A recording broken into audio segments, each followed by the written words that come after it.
কিরে, সমস্যা কি তোর? তুই আমায় জড়িয়ে ধরে কিস করলি কেন? আরে বাহ, আমার কি দোষ? আপনি তো বললেন আমি কি করতে পারি সেটা দেখবেন। তাই তো আমি আপনাকে জড়িয়ে ধরে কিস করে দেখিয়ে দিলাম যে আমি কিস করতে পারি। তোকে তো আমি চাইলে বিয়েও করতে পারেন, সমস্যা নেই। আপনার মতো সুন্দরী পুলিশিনী বিয়ে করতে আমার কোনো আপত্তি নেই। এক চড় মেরে তোর সব কটা দাঁত ফেলে দেবো বলে দিলাম। পুলিশের সঙ্গে বেয়াদবি? আমি তো ভেবেছিলাম তুই একটা বদমাইশ, এখন তো দেখছি আস্ত একটা বেয়াদব। সমস্যা নেই, চিন্তা করিস না। গারদের পেছনে নিয়ে গিয়ে 4-5টা বসালেই সব ঠিক হয়ে যাবে। ম্যাডাম, আপনার ক্ষমতা কতদূর জানি না, তবে আমার ক্ষমতা সম্পর্কেও মনে হয় আপনার কোনো আইডিয়া নেই। আপনি আমাকে এখান থেকে থানা পর্যন্ত নিয়ে যেতে পারবেন, কিন্তু তারপর আপনার ফোনে কয়টা ফোন আসবে হিসাব রাখ সেটা কিন্তু আপনি হিসাব রাখতে পারবেন না। তাই নাকি? আচ্ছা ঠিক আছে, তাহলে তো তোকে সেখানেই নিয়ে যেতে হয়, চল আমার সঙ্গে। কোথায় যাব? শ্বশুরবাড়ি নাকি? শ্বশুরবাড়ি গেলে তো আমি আগে থেকে প্রিপারেশন নিয়ে আসতাম। শ্বশুরবাড়িতে প্রথম যাব, খালি হাতে যাওয়া যায় নাকি? আপনি একটু ওয়েট করুন, আমি কিছু মিষ্টি নিয়ে আসি। মিষ্টি? আমি তোকে 14 শিকে ভরে ভেতরে তারপর খাওয়াবো। এই, তুই চল আমার সঙ্গে, তারপর তোর কি অবস্থা করি তুই সেটাই দেখতে পারবি। এই কথা বলে নেহা নিলয়কে হ্যান্ডকাপ পরিয়ে সেখান থেকে সোজা থানায় নিয়ে যেতে থাকলো। ভিউয়ার্স, আপনারা গল্পের আগাগোড়া কিছুই বুঝতে পারছেন না, তো চলুন আমি আপনাদেরকে বুঝিয়ে দিই। আমাদের গল্পের নায়ক নীল একটু আগে বাসা থেকে বের হয়ে বন্ধুদের সঙ্গে আড্ডা দিতে চাইছিল। তখনই হঠাৎ তার বাসার সামনে একটা পুলিশের গাড়ি এসে দাঁড়ালো। সে কিছু বুঝে ওঠার আগেই সেখান থেকে একটা মেয়ে পুলিশ বলে উঠল, এটা কি মিস্টার আবির চৌধুরীর বাড়ি? হ্যাঁ, এটা আবির চৌধুরীর বাড়ি, আর আমি তার ছেলে নীল চৌধুরী। আপনি কে? আর এখানেই বা কেন এসেছেন? আমার ড্রেস দেখে নিশ্চয়ই বুঝতে পারছেন আমি কি আর এখানে কেন এসেছি। এবার আপনি এটা বলুন, আপনি আজ ভার্সিটির ক্যাম্পাসের ঝামেলা কেন করেছেন? ও, এই ব্যাপারে কথা বলতে এসেছেন? যাই হোক, আপনি আমার বাসায় চলুন, আমরা বাসায় গিয়ে বসে তারপর কথা বলি। দেখুন, আমি রাস্তায় দাঁড়িয়ে কোনো মেয়ে মানুষ কিংবা অন্য কারোর সঙ্গে কথা বলতে পছন্দ করি না। তাহলে আমার সঙ্গে থানায় চল, তারপর সেখানে গিয়েই তোর সঙ্গে কথা বলি। কারণ একটা ক্রিমিনালের সঙ্গে আমার রাস্তায় দাঁড়িয়ে এত কথা বলতে কোনো ইচ্ছা করছে না। আমি ক্রিমিনাল? সেটা আপনাকে কে বলেছে? আর আমাকে আপনার ক্রিমিনাল বলার সাহস হলো কি করে? আপনি জানেন আমি কে? আর কি আমার পরিচয়? তুই তো নিজেই তোর পরিচয় দিয়েছিস, তারপর আবার আমার জানার কি প্রয়োজন আছে? এখন তুই আমার সঙ্গে থানায় চল, তারপর সেখানে গিয়ে আমি আমার পরিচয়টা তোকে দিয়ে দেব। দেখুন ম্যাডাম, ভার্সিটিতে যা হয়েছে সেটা আমাদের বন্ধুদের মধ্যকার ব্যাপার, সেটা আমি মিটিয়ে নেব। তার জন্য আপনার সঙ্গে আমি থানায় যেতে পারবো না। কেসটা যেহেতু আমার হাত পর্যন্ত চলে এসেছে, সেহেতু তোকে থানা পর্যন্ত যেতেই হবে। তা না হলে আমি তোকে ছেড়ে যাচ্ছি না। আরে ম্যাডাম, বললাম তো আমি আপনার সঙ্গে যাব না। আমি এমন কোনো অপরাধ করিনি যার জন্য আমাকে থানা পর্যন্ত যেতে হবে। তাছাড়া যদি করেও থাকি তাহলেও সেটা আমি বাসায় বসে মিটিয়ে নিতে পারবো। তার জন্য থানায় যাবার কোনো প্রয়োজন নেই। তোকে তো আমি বললাম আমি তোকে নিয়ে যেতে এসেছি, তাই আমি তোকে সঙ্গে নিয়ে যাব। তারপর যা হয় সেটা আমি বুঝবো। এখন তুই আমার সঙ্গে চল। এই ম্যাডাম, আপনি কি কানে শুনতে পান না নাকি? আপনাকে আমি কতবার বলেছি আমি যাব না আপনার সঙ্গে থানায়। আমি দেখি আপনি কি করেন। তুই যেতে না চাইলে আমি তোকে তুলে নিয়ে যাব, তারপর আমি দেখি তুই কি করতে পারিস। কথাটা বলে দেরি হলো। নীল নেহাকে জড়িয়ে ধরে কিস করতে দেরি হলো না। আর তারপর তো যা হলো সেটা আপনারা দেখতে পেলেন। তো ভিউয়ার্স, চলুন কথা না বাড়িয়ে মূল গল্পে ফিরে আসা যাক। আসলে গতকাল আমাদের গল্পের নায়ক নীল সকালবেলা ঘুম থেকে উঠে ভার্সিটিতে যায়। আর ভার্সিটি গিয়ে দেখতে পাই কিছু ছেলে পেলে ভার্সিটির ভিতরে নেশা করছে। আর এটা দেখে তার একদমই সহ্য হলো না। তাই সে সঙ্গে সঙ্গে ওই ছেলেগুলোকে ইচ্ছে মতো মারতে থাকলো। তখনই সেখানে এসে ভার্সিটির প্রিন্সিপাল উপস্থিত হয় আর নীলকে বলে, কি ব্যাপার নীল, কি হয়েছে? তুমি ওদের এভাবে মারছো কেন?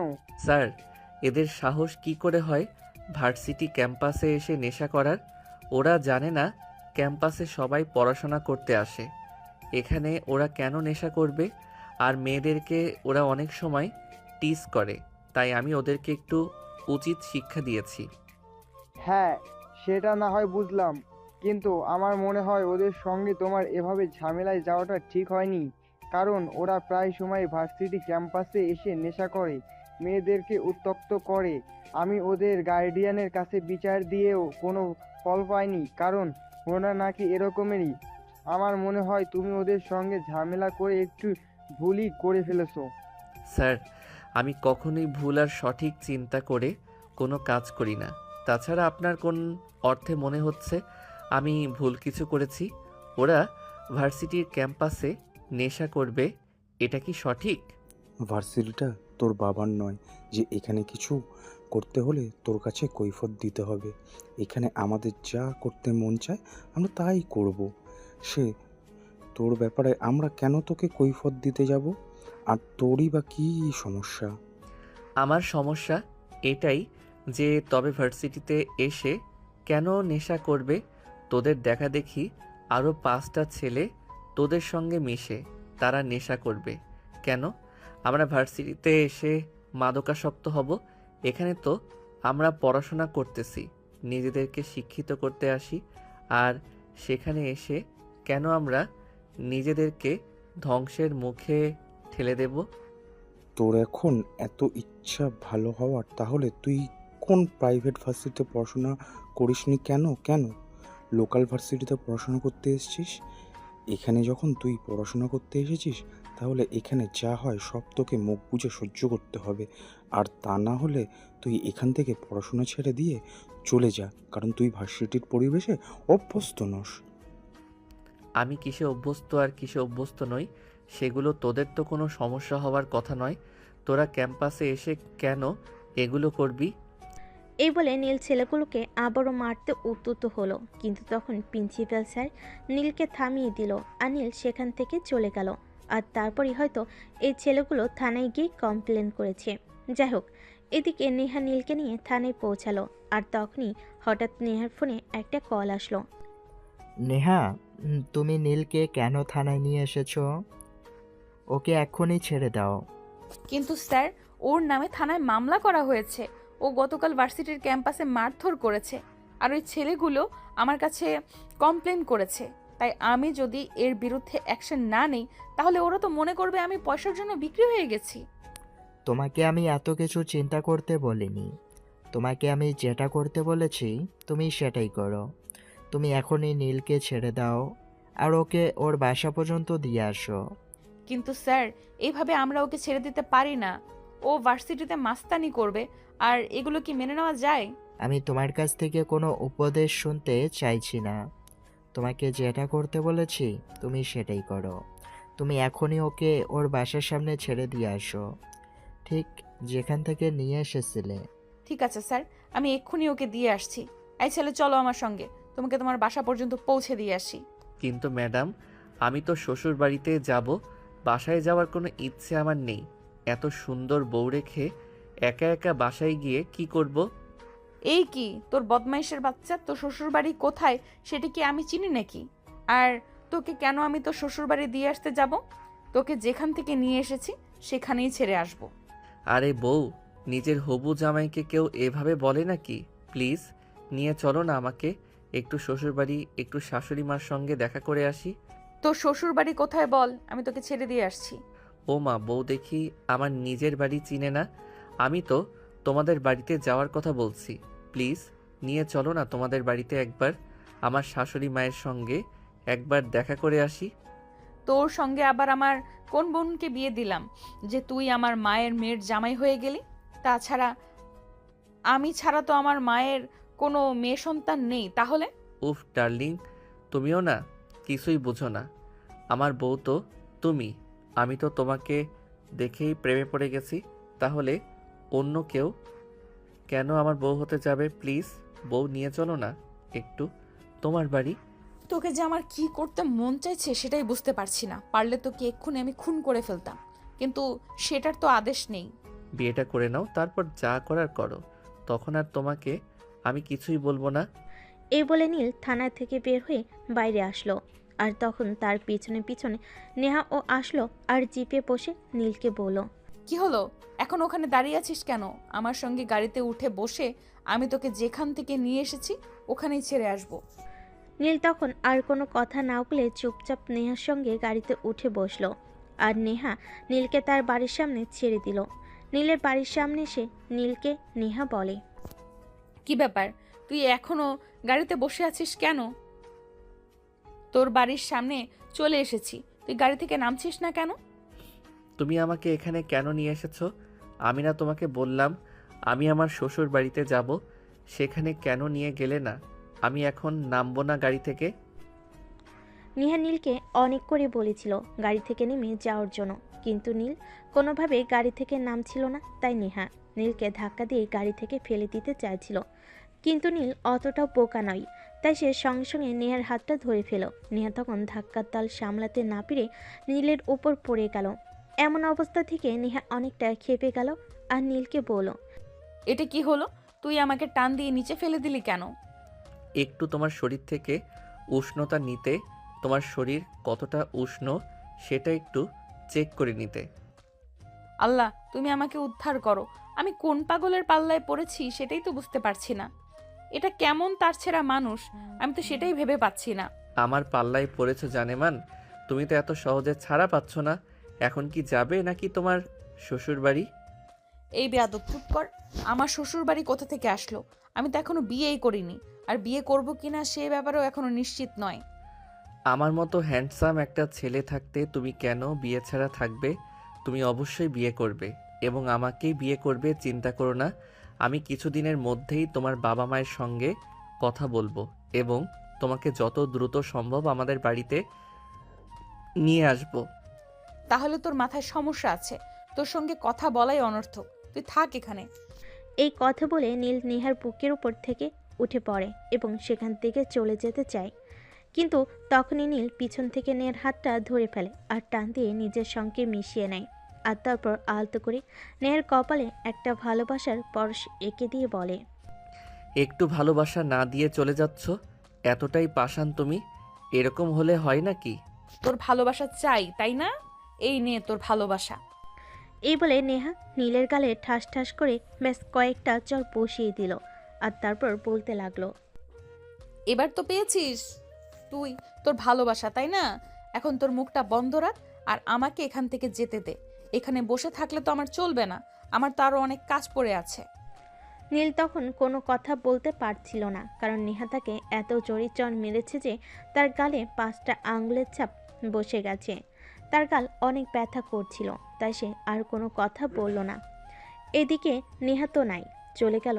নীল তখন কোনো রকমে নিজের চোখের জল মুছে বাড়ির ভিতর প্রবেশ করবে, তখনই হঠাৎ তার আম্মুর সামনে পড়ে গেল।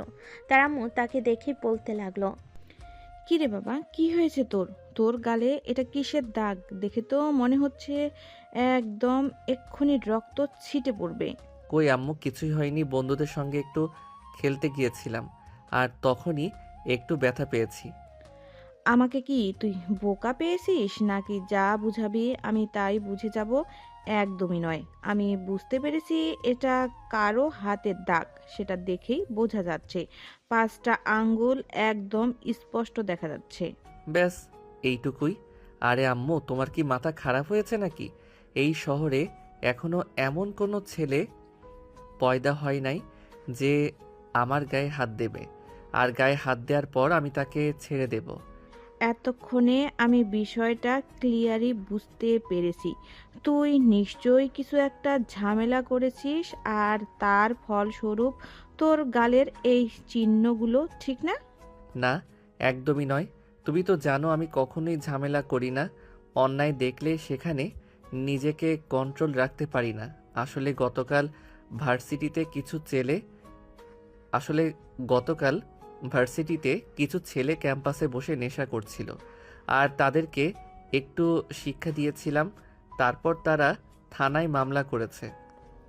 আমি বুঝতে পারছি না তোকে এত ভালো মানুষ সাজতে কে বলেছে তোকে ওইগুলো করতে, যার কারণে তোকে এখন থানায় পর্যন্ত যেতে হলো।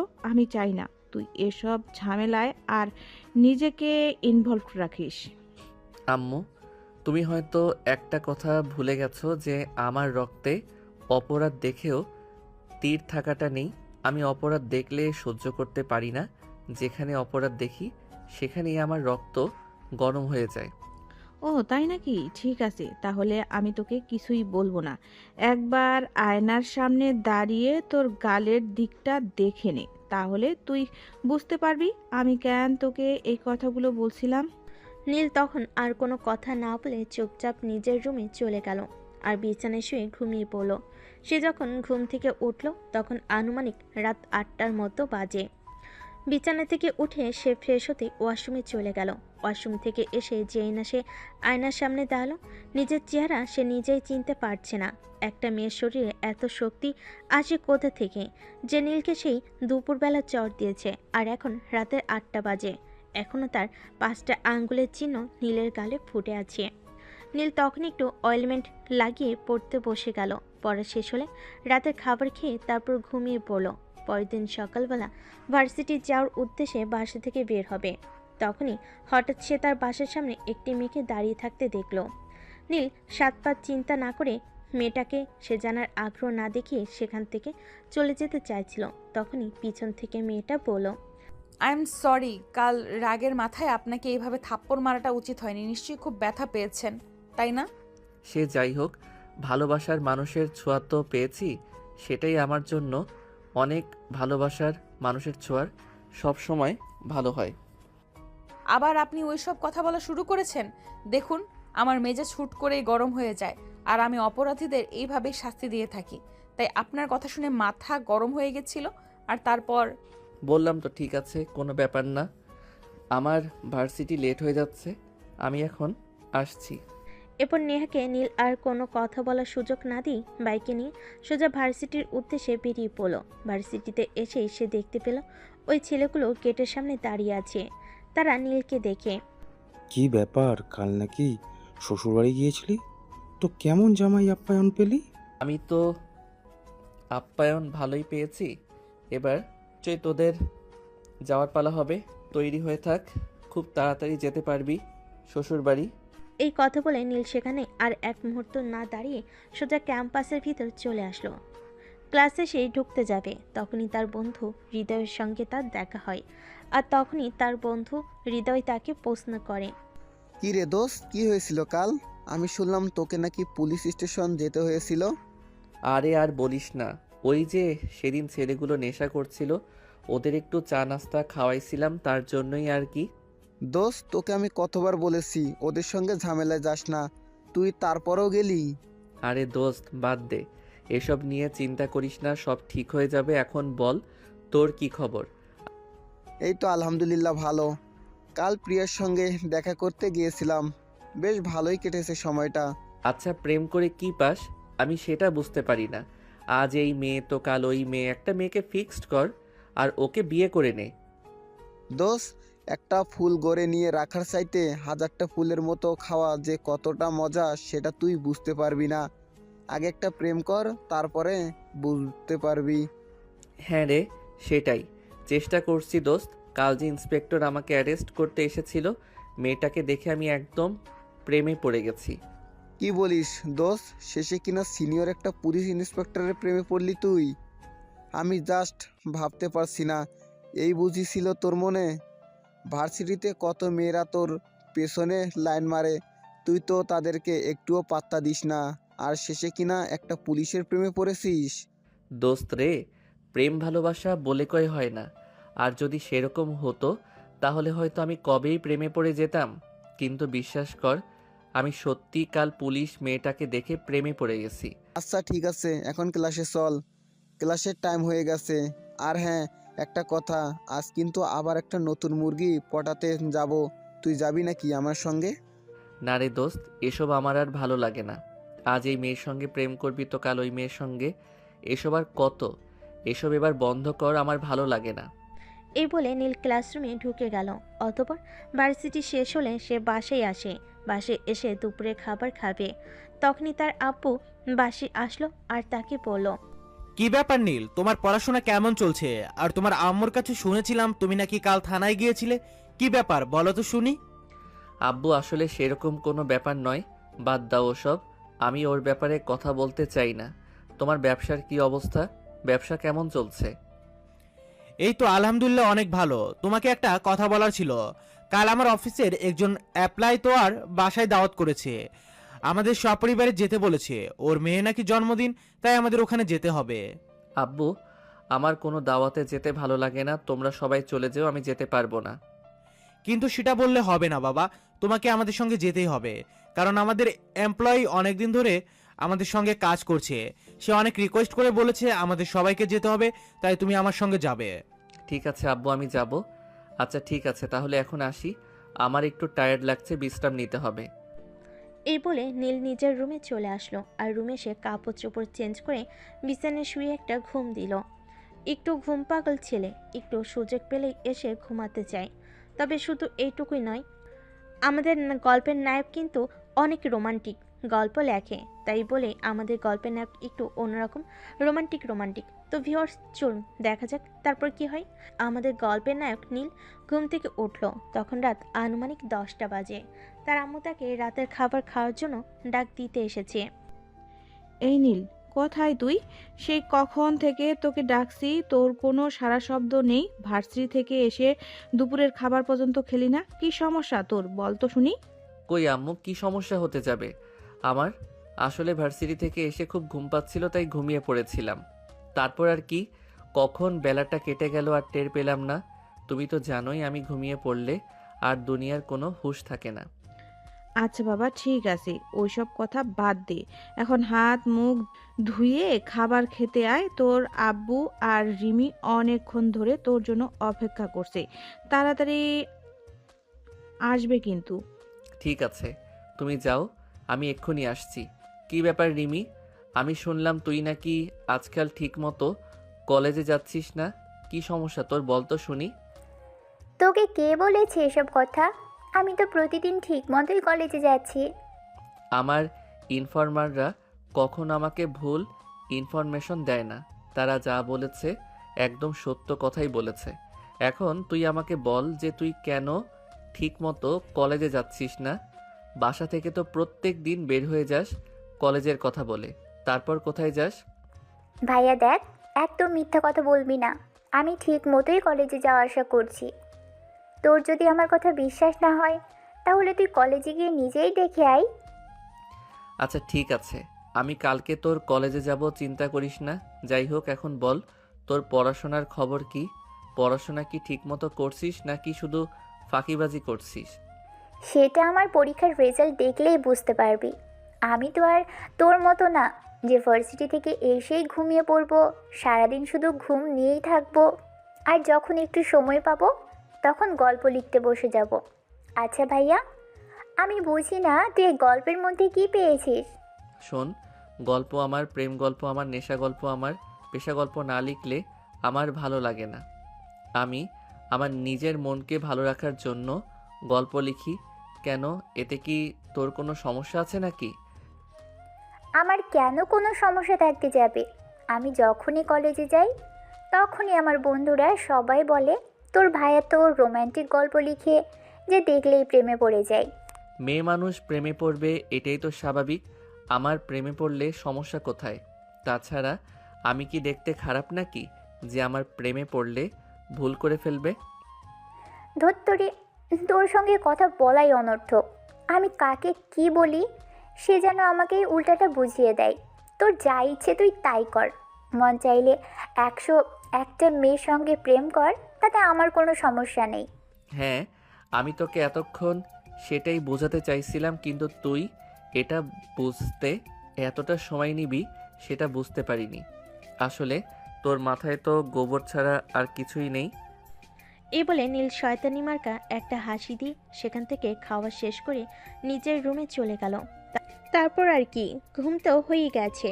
এখন রাত 2টো নাগাদ চলবে গল্প লেখা। কিন্তু সেদিন হলো অন্যরকম একটা কিছু। নীল সেদিন একটা গল্প লিখছিল রাগী পুলিশকে নিয়ে, আর সেই গল্প লিখতে লিখতে একদম তার রাত পেরিয়ে সকাল হয়ে গেল। গল্প লেখা শেষ হলে সে ঘড়ির দিকে তাকিয়ে দেখলো তখন সকাল প্রায় 8টা বেজে গেছে। তাই সে বিছানায় না থেকে ওয়াশরুমে চলে গেল। তারপর ফ্রেশ হয়ে নাস্তা করে ভার্সিটির উদ্দেশ্যে রওনা দিল। সেদিন ভার্সিটি শেষ করে বাসে আসতে তার আব্বু তাকে বলল, কি ব্যাপার নীল, তোমাকে না বলেছিলাম আজ ভার্সিটি যাবার কোনো প্রয়োজন নেই, আমরা একটা দাওয়াতে যাব। তুমি জানো আমরা সবাই কতক্ষণ ধরে তোমার জন্য ওয়েট করছি। আই এম সরি আব্বু, আসলে আমার মনে ছিল না, সমস্যা নেই, তোমরা ওয়েট করো, আমি আসছি। আই এম সরি আব্বু, আসলে আমার মনে ছিল না, সমস্যা নেই, তোমরা একটু ওয়েট করো, আমি এক্ষুনি আসছি। হ্যাঁ, সেটাই তো। তুই ভার্সিটিতে গিয়ে ইতরামি করবি আর সব সময় আমাদেরকে কোনো কাজে লেট করাবি। ঠাস করে কানের নিচে 2টা দিলেই সব ফুটুর ফুটুর বন্ধ হয়ে যাবে। তুই সব সময় এত কথা বলিস কেন বলতো? আমার সঙ্গে তোর কত জন্মের শত্রুতা, বল শুনি। দেখলে তো আব্বু, সব সময় তোমার ছেলে আমার সঙ্গে এরকম আচরণ করে। সব সময় আমাকে শুধু ভয় দেখায় আর সব সময় শুধু আমাকে এইটাই বলে যে আমাকে মারতে কেন বলতো। দয়া করে তোরা দুজন তোদের ঝগড়া বন্ধ কর। আর নীল, তুমি যদি তাড়াতাড়ি রেডি হয়ে আয়, তা না হলে সত্যি এখন লেট হয়ে যাবে। আর যদি সময় মতো ওই অনুষ্ঠানে পৌঁছাতে না পারি তাহলে আমার এমপ্লয়ি অনেক রাগ করবে। প্লিজ বাবা, তাড়াতাড়ি আয়। আমি তো যাচ্ছিলামই, আর তখনই তো তোমার মেয়ে ওই ওই বদমাইশি কথাগুলো বলল আর আমার মেজাজটা খারাপ করে দিল। ঠিক আছে, সমস্যা নেই, আমি এক্ষুনি আসছি। এই বলে নীল নিজের রুমে চলে গেল আর তার পছন্দ মতো একটা শার্ট আর একটা প্যান্ট পরে তাড়াতাড়ি তৈরি হয়ে নিচে আসলো। আর তার বোন তাকে দেখে একটু টিটকারি মেরে বলল, একদম সার্কাসের জোকারের মতো লাগছে। সত্যি, তোর বুঝি আর কোনো জামা কাপড় নেই? শেষে কিনা এগুলো পরতে হলো। তুই আমাকে জামা কাপড় কিনে দিস না, তাহলে আমার জামা কাপড় থাকবে কোথা থেকে? এখন ফাইজলামও বন্ধ কর আর চুপচাপ বাসা থেকে বের হ, তা না হলে কিন্তু তোর এই 1 বস্তা মেকআপের কি অবস্থা করব সেটা কিন্তু তুই বুঝতেও পারছিস না। এই শোন, তুই আমার ভাই আছিস, ভাইয়ের জায়গায় থাক। কখনো আমার মেকআপ নিয়ে কোনো কথা বলিস না। আমি একটু সাজুগুজু করতে ভালোবাসি, তাই সবসময় একটু সাজুগুজু করে থাকি। এতে তোর এত সমস্যা কেন? সমস্যা থাকতো না, সমস্যা শুধু এই কারণেই যে তুই আমাদের পয়সাগুলো অকারণেই নষ্ট করছিস আটা ময়দার পেছনে। তবে একটা কথা তোকে বলি, আমার বউটা কিন্তু ন্যাচারাল সুন্দরী, যাকে আমি এই বাড়িতে বিয়ে করে নিয়ে আসবো, তাকে দেখলেই তুই একদম ফিদা হয়ে যাবি। জানি না কোন শাকচুন্নিকে তুই নিয়ে আসবি, আর সে কি না হবে সুন্দরী। শোন, আমি একমাত্র সুন্দরী যে কিনা মেকআপ ছাড়াই অনেক সুন্দরী, কিন্তু আমি সাজতে পছন্দ করি, তাই সাজি। হইছে, শেওড়া গাছের পেতনি কিনা বলে সেও নাকি সুন্দরী। ঠিক আছে, তোরা দুজনে এখানে ঝগড়া কর, তোদেরকে যেতে হবে না, আমিও গেলাম না। আগে তোদের ঝগড়া শেষ কর, তারপর যদি সময় হয় তাহলে যাব, নয়তো আর যাবই না। সরি আব্বু, সরি। তোমার মেয়েটা সব সময় কেন আমার সঙ্গে এরকম করে বলো তো? তোদের এসব ঝগড়াঝাটি না হয় বাসায় ফিরে তারপর শোনা যাবে। এখন দয়া করে তোরা দুজন আমার সঙ্গে চল। তারপর নীল আর কোনো কথা না বলে তার আব্বুর সঙ্গে বের হয়ে গেল। প্রায় 30 মিনিটের মতো সময় লাগলো সেখানে গিয়ে পৌঁছাতে। বিশাল বড় একটা বাড়ির সামনে গিয়ে গাড়ি দাঁড় করিয়েছে। দেখে মনে হচ্ছে কোনো এক কোটিপতির বাড়ি, কিন্তু ভিতরে গিয়ে দেখা যাক সেটা কেমন কোটিপতির বাড়ি। এত বড় বাড়ির মালিক কিনা নীলের বাবার অফিসের এমপ্লয়ি। তো ভিউয়ার্স, চলুন ভিতরে গিয়ে দেখি। বাড়ির ভিতরে যেতেই মধ্যবয়সী একজন ভদ্রলোক নীলের আব্বু এবং তাদের ফ্যামিলির সবাইকে সাদরে সম্ভাষণ জানালো এবং সবাইকে ভিতরে এসে বসতে বলল। নীল তার আব্বুর পিছনে পিছনে ভিতরে আসলো। হ্যাঁ, বাড়িটাকে চারিদিকে চোখ বুলিয়ে একটু ভালো করেই পড়া শেষ করে নিয়েছিল। তখনই হঠাৎ তার চোখ আটকে গেল একটা দেওয়ালে আটকানো ছবির উপর। নীল তখন ওই ভদ্রলোককে জিজ্ঞাসা করল, uncle, if you don't mind, may I ask you a question? হ্যাঁ বলো। ওই যে ওয়ালে যে মেয়েটার ছবি আটকানো আছে, ওই মেয়েটাকে? ওটা ওটা আমার মেয়ে নেহা, ওরই তো আজকে জন্মদিন। তুমি ওয়েট করো, আমি নেহাকে ডেকে দিচ্ছি। এই বলে নেহার আব্বু নেহাকে ডাকতে থাকলো। নেহা তখন নিজের রুমে বসে তৈরি হচ্ছিল। নিজের রুমে থেকে সে তার আব্বুকে উত্তর দিল। আব্বু আমি এখনো তৈরি হচ্ছি, তুমি 2 মিনিট ওয়েট করো, আমি 2 মিনিটে আসছি। হ্যাঁ মামনি, তুমি একটু তাড়াতাড়ি আসো। তোমাকে বলছিলাম না, আমার অফিসের বস তার ফ্যামিলি নিয়ে তোমার জন্মদিনের ইনভাইটেশনে আসবে, তারা এসে গেছে, একটু তাড়াতাড়ি আসো। ঠিক আছে আব্বু, আমি এক্ষুনি আসছি। এদিকে ভদ্রলোক নীল আর তার ফ্যামিলি সবাইকে বসতে দিল। আর ঠিক তার 2 মিনিট পর নিয়ে এসে সেখানে উপস্থিত হলো। আর নেহা নীলকে দেখেই বলল, কি ব্যাপার, তুই এখানে কি করছিস?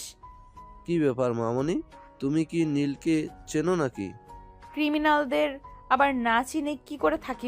ওকে আমি এই কয়েকদিন আগেই একবার থানায় নিয়ে গেছিলাম কোনো একটা কেসের কারণে। কি বলো তুমি?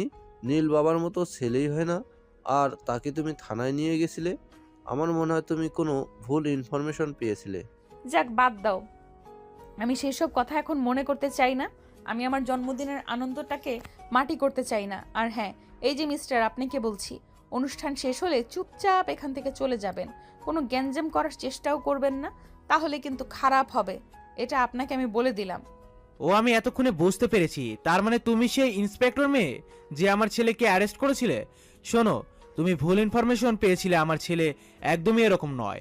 আমার ছেলেটা যথেষ্ট ভদ্র এবং ভালো একটা ছেলে। আমার ছেলে কখনো কোনো খারাপ কাজ করতেই পারে না। হাই আঙ্কেল, আপনি একদম ঠিক কথাই বলেছেন।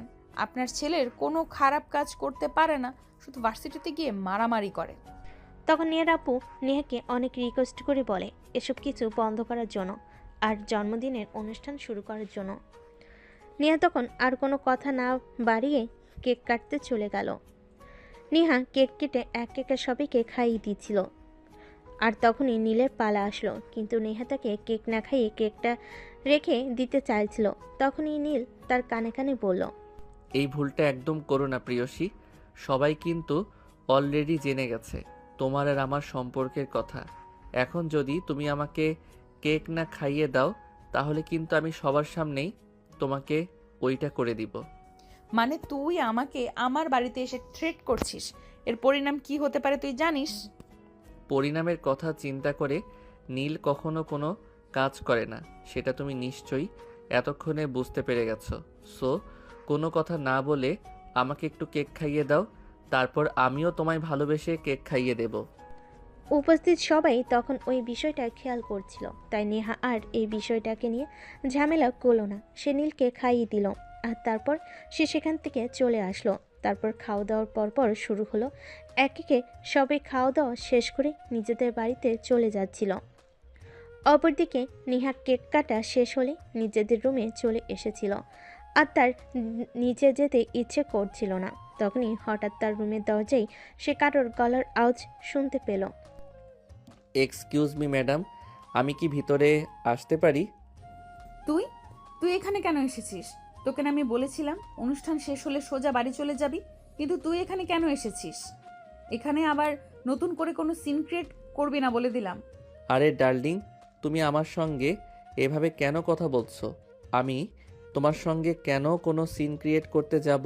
তুমি আমার 10টা না 5টা না, একটা মাত্র লক্ষ্মীমন্তর বউ। তোমার সঙ্গে কি আমি কোনো সিন ক্রিয়েট করতে পারি? একটু তোমার আদর নিতে এলাম, তারপরে চলে যাব। কি বললি তুই? আমি শুনতে পাইনি, আরেকটা বার বল তো শুনি। দাঁড়াও, আমি মাইক্রোফোনটা নিয়ে আসি, তারপর মাইক্রোফোনে বলি যাতে বাকি সবাই শুনতে পারে। এই বলে নীল রুম থেকে বের হয়ে নিচে চলে যেতে চাইছিল। তখনই নেহা পিছন থেকে তার হাতটা ধরে ফেলে আর নীল তখনই সুযোগ বুঝে নেহাকে নিজের বুকের সঙ্গে মিশিয়ে নিল আর নেহার 2 ঠোঁটে নিজের ঠোঁট ডুবিয়ে দিল। পাক্কা 5 মিনিট পর ছেড়ে দিয়ে বলল, এটা কোন ব্র্যান্ডের লিপস্টিক? এটা একটু অন্যরকম মিষ্টি লাগে। তোর সাহস দেখে আমি অবাক না হয়ে আর পারলাম না। তুই আমার বাড়িতে এসে আমাকে কিস করলি? অসভ্য তোর লুচ্চা বদমাস কোথাকার। তোমার শ্বশুর বাড়ির গো বউ, তোমার শ্বশুর শাশুড়ির একমাত্র আদরের ছেলে। যাই হোক বউ, তোমার ওই নরম হাতে গরম গরম ভালোবাসা খেতে কিন্তু বেশ লাগে। এই আমি আবার কবে তোর বউ হলাম? আমি কবে তোকে বিয়ে করেছি? এসব ফাজলামো বন্ধ কর, তা না হলে কিন্তু খারাপ কিছু হয়ে যাবে বলে দিলাম। বললাম তো, আমাকে এসব ভয় দেখিয়ে কোনো লাভ হবে না, বিকজ আমি যাকে ভালোবাসি তাকে আমি আমার করে নেব, সেটা যেভাবেই হোক আর যে কোনো পরিস্থিতিতেই হোক। তুই এখন এখান থেকে যাবি নাকি যাবি না আমি সেটাই বলছি। আরে বউ, তুমি এভাবে কেন বলছো? থুক্কু হবু বউ, বলেই তো যাব।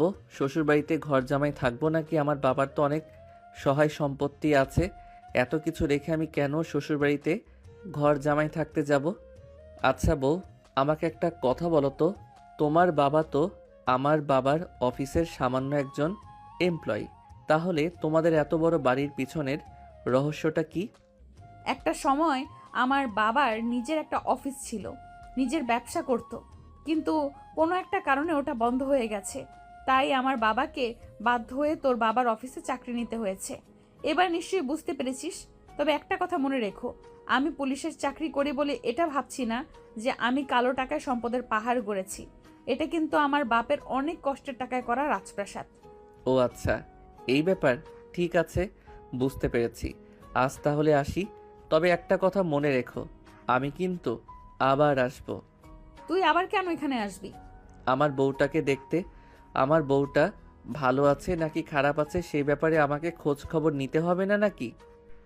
নেহা তখনই রেগে গিয়ে নীলকে কিছু একটা বলতে চাইছিল, কিন্তু নীল সেই সুযোগটা না দিয়ে সেখান থেকে দৌড়ে পালিয়ে চলে আসে নিচে। আসতেই তার বোন তাকে বলল, কি রে, বাসর করতে গিয়েছিলি নাকি? একটা চটকানা মেরে তোর সবকটা দাঁত ফেলে দেব বলে দিলাম। নিজের বড় ভাইকে এসব কথা বলতে তোর একটু লজ্জা করে না? আমার কেন লজ্জা করতে যাবে? তুই যদি বিয়ের আগেই তোর বইয়ের রুমে গিয়ে দরজা বন্ধ করে ইটিস পিটিস করতে পারিস, আমি বলতে গেলে কেন আমার লজ্জা লাগবে? একদম মিথ্যা কথা বলবি না। আমি আমার বউয়ের রুমে গিয়েছি ঠিকই, কিন্তু একটু দরজা বন্ধ করিনি, কারণ আমি চাইছিলাম কেউ এই ব্যাপারটা দেখুক আর আমাদের বিষয়ে একটু কথা বলে বিষয়টাকে একটু আগিয়ে নিয়ে যাক। হুম, কিন্তু কবি, দুর্ভাগ্যের বিষয় যে সবাই এদিকে অনুষ্ঠান নিয়ে ব্যস্ত ছিল, সেদিকে কেউ খেয়ালই করেনি। যাই হোক, বউ কেমন এত দিয়েছে তোকে? এই যে গালে, একটু ভালোভাবে খেয়াল করলেই দেখতে পাবি হাতের 5টা আঙুলের দাগ বসে গেছে, বুঝলি? এবার বুঝ তোর বউ তোকে কেমন ভালোবাসে। একদম ফাইজলামো করবি না বলে দিলাম, তাহলে কিন্তু তোর কপালে খারাপই আছে। আমার বউ আমাকে অনেক ভালোবাসে, কিন্তু সবার সামনে সেটা প্রকাশ করে না। আর একটা কথা তো জানিস, মেয়েদের বুক ফাটে তো মুখ ফোটে না। আমার বউ আমায় ভালোবাসে, কিন্তু সেটা মুখ ফুটে বলতে পারে না। নেহা তখন মুখটাকে ভেঙচি মেরে সেখান থেকে চলে গেল। আর তারপর খাওয়া দাওয়া শেষ হলে নীল আর তার ফ্যামিলির সবাই নেহার আব্বুর থেকে বিদায় নিয়ে বাড়ি আসার জন্য রওনা দিল। আজ তাহলে আমরা আসি। সত্যি আপনারা এত ভালো আপ্যায়ন করেছেন, আমরা অনেক মুগ্ধ হয়েছি। ধন্যবাদ স্যার, আপনাদেরকে অসংখ্য ধন্যবাদ। আমি তো ভেবেছিলাম আপনারা আসবেন না, কিন্তু আমার মতো সাধারণ একজন এমপ্লয়ের ইনভাইটেশনে আপনারা আসবেন সেটা আমি সত্যি ভাবতে পারিনি। এত ভাবার কিছুই নেই, এখন থেকে প্রায়ই আসবো আপনাদের বাড়িতে। সত্যি তোমরা আসলে আমি অনেক খুশি হব। জানো, একটা সময় ছিল যখন আমার সব কিছু ছিল, তখন আমার বন্ধুবান্ধবের অভাব ছিল না, কিন্তু যখন থেকে আমি ব্যবসায়ীর লোকসান খেয়ে ব্যবসাটা ছেড়ে দিলাম আর তোমাদের অফিসে চাকরিটা নিলাম, তখন থেকে আমার বন্ধুবান্ধব সব কোথায় যেন উধাও হয়ে গেল। আপনি চিন্তা করবেন না, আমরা আছি আপনার পাশে। আমরা সব সময় আপনার পাশে থাকব। আর একটা কথা, আমি সত্যি বলছি, আমি কিন্তু প্রায়ই আপনাদের এখানে আসব। ঠিক আছে বাবা, তুমি এসো, আমার বাড়ির দরজা সব সময় তোমার জন্য খোলা থাকবে। ঠিক আছে শ্বশুর আব্বা, আসি তাহলে। হ্যাঁ এসো, কিন্তু তুমি কি জানি বললে, আমি বুঝতে পারলাম না। কই না তো, কিছুই বলিনি, বললাম আসি, অন্য একদিন দেখা হবে। হ্যাঁ আমরা আসি। আর হ্যাঁ, আপনাকে একটা কথা বলছি, আগামী মাসে কিন্তু আমার ছেলেরও জন্মদিন আছে। তখন কিন্তু আমরা বিশাল অ্যারেঞ্জমেন্ট করে একটা পার্টি করব। সেখানে কিন্তু আপনারা সপরিবারে যেতে হবে, এই যেমন আমরা আসলাম ঠিক তেমন করে। ঠিক আছে স্যার, আপনি ইনভাইট করবেন আর আমরা যাব না এমনটা হতে পারে নাকি? আমি আমার ফ্যামিলির সবাইকে নিয়ে আপনার ছেলের জন্মদিনে যাব।